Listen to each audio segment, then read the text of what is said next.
اهلا بيكم احلى متابعين. النهارده احنا في مطعم جديد، هنشوف الفخامه وعنوان بورسعيد كلها، هنشوف ايه اللي بيميز اكله وازاي قدر يوصل للمكان دوت. اهلا بيكم في اسماك سيتي.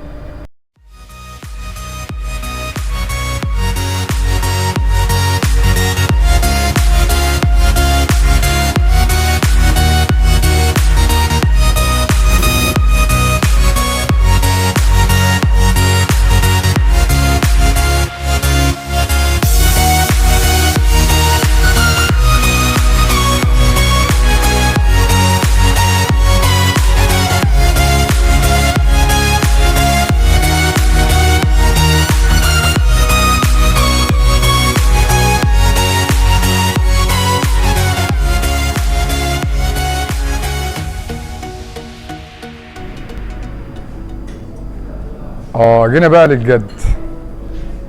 تسلم ايدك. نورت يا شيخ. الله يخليك، تسلم ايدك. بسم الله ما شاء الله. اللي انا عايز اقوله ان اسماك سيتي الفخامه، سفنديش نار دلع، هنا عنوان الفخامه لبورسعيد. شوربه شكلها يفتح النفس اصلا من غير ما تمد ايدك عليها. بسم الله ما شاء الله. السرفيس ذوق، المعامله ذوق، الديكور، المكان. مهما قعدت اقول عن المكان هنا مش هقدر اوفي له حقه من جماله ومن بصراحه عنوان الشياكه هنا في بورسعيد وعنوان الاناقه. مكان محترم بكل المقاييس. ندوق الاكل ونقول راينا. يلا بينا. الشوربه عامله ازاي؟ بطرخ. اصلا يعني الفكره نفسها اصلا تفتح النفس اساسا. حاجه سخنه نار جايه على نار.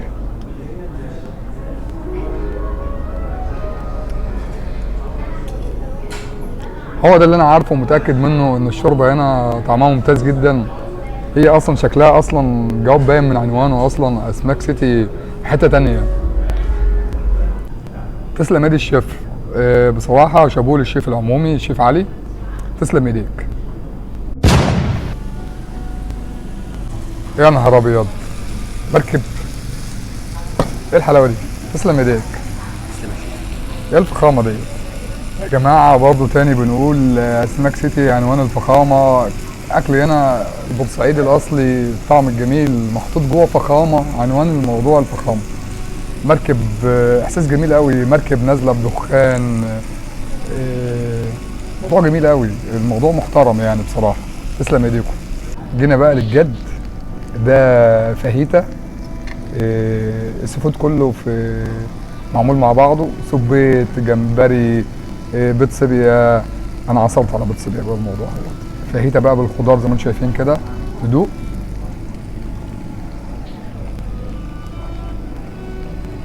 ممتازه. هنا بقى انت بتختار اللي بيناسبك.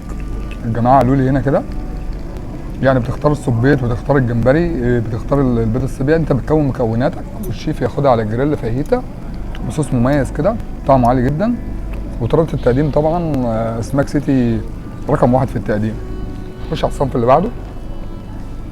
انا شايف هنا كفته بس فيها جمبري. ده دي الجمبري. في كفته اسمها كفته مخصوص محشيه جمبري، يعني فتحناها كده هنلاقي جواها الجمبري. كفته الجمبري محشيه جمبري. بس المنظر عامل ازاي. طبعا هنا اصلا الكفته نفسها مفيش كلام عليها. كفته محترمه بجمبري فريش، طعمها عالي قوي. عجبني في المكان هنا المستوى بتاعه، مقدم الاكل بطريقه حلوه قوي. فخامه في الموضوع. انا شايف ان الموضوع يستاهل فعلا ان انت تجرب اسماك سيتي. هنا بقى في حاجه جديده اول مره اشوفها. هنا صبيط محشي كفته. يعني هنسيبنا بقى من الشوكه بصراحه. يعني هنا صبيط محشي كفته. يعني متخيلين معايا الموضوع عامل ازاي؟ يعني ندوق كده. طيب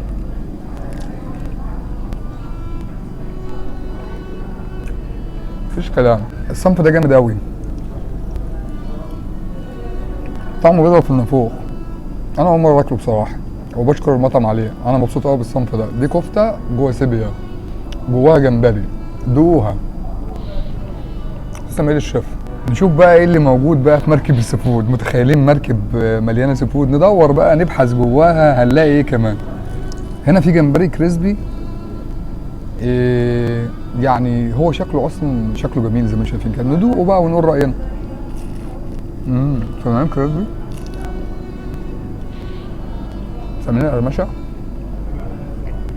ده جمبري معمول كريسبي بطريقه صح. احلى حاجه في السي فود لما يتطبخ صح، وانا بحترم المطعم هنا انه بيقدم الاصناف صح. انا مبسوط بالصنف ده برضه. عايز حاجه جديده فيها مكسرات، فيها طعم مختلف، جرب القاروص معمول بالطريقه الايطاليه بالكاجو، كريسبي بالكاجو، ومعمول كمان كريسبي عادي. انا بصراحه مش ملاحق على الاكل. الكريسبي هنا بتعمل صح. الشيف علي بنفسه بقى منور الدنيا يا شيف. ايه الحلاوه دي؟ حبيبي يا شيف. منور يا شيف، تسلم ايدك والله يبارك لك. نجم الاذاعه والتلفزيون منورنا في اسماك سيتي. الله يخليك يا شيف علي، الله يخليك يا شيف علي. هو ده بقى الواحد بقى ايه يعني، الاكل جاي من على النار، كانك انت بتسوي الاكل بنفسك، يعني فكره فوق الرائعه. انا حاسس ان انا الاكل كانه معمول قدامي.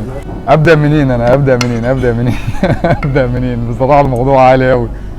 طبعا دي صينيه جمبري بصوص مخصوص للمطعم، معاه صبيت محشي برضو بالجمبري والصوص المميز لو نسال عليها برضو. ودي اشهر صنف هنا في المطعم، بتقدم على نار من الاصناف الناجحه جدا. طبعا شوف الجمبريه قد ايه، بص المنظر عامل ازاي.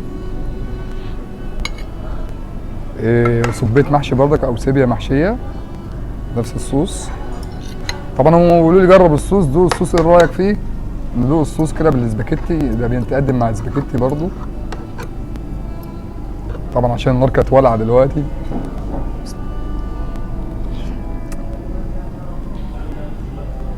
عارف انت تحس كده طعم الجمبري مع طعم السيبيا مع طعم الصوص، يعني في طعم هنا كده بصراحه حقها تبقى رقم واحد.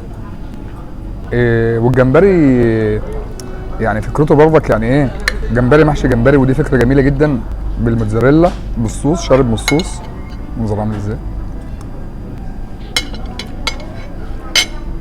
وكمان في هنا رز كابوريا، رز بيتعمل بالكابوريا، كابوريا مقليه دي جديده برضك، والكابوريا مخليه جوه الرز. بس المنظر عامل ازاي. وبكده بقى احنا عرفنا ليه اسماك سيتي هو عنوان الفخامه. جربنا بنفسنا التجربه، كل حاجه هنا بتقدم بتفاصيل معينه، كل صنف هنا ليه طريقه تقديم. الموضوع هنا مش موضوع مجرد اكل، الموضوع هنا مجرد اكل وفكره.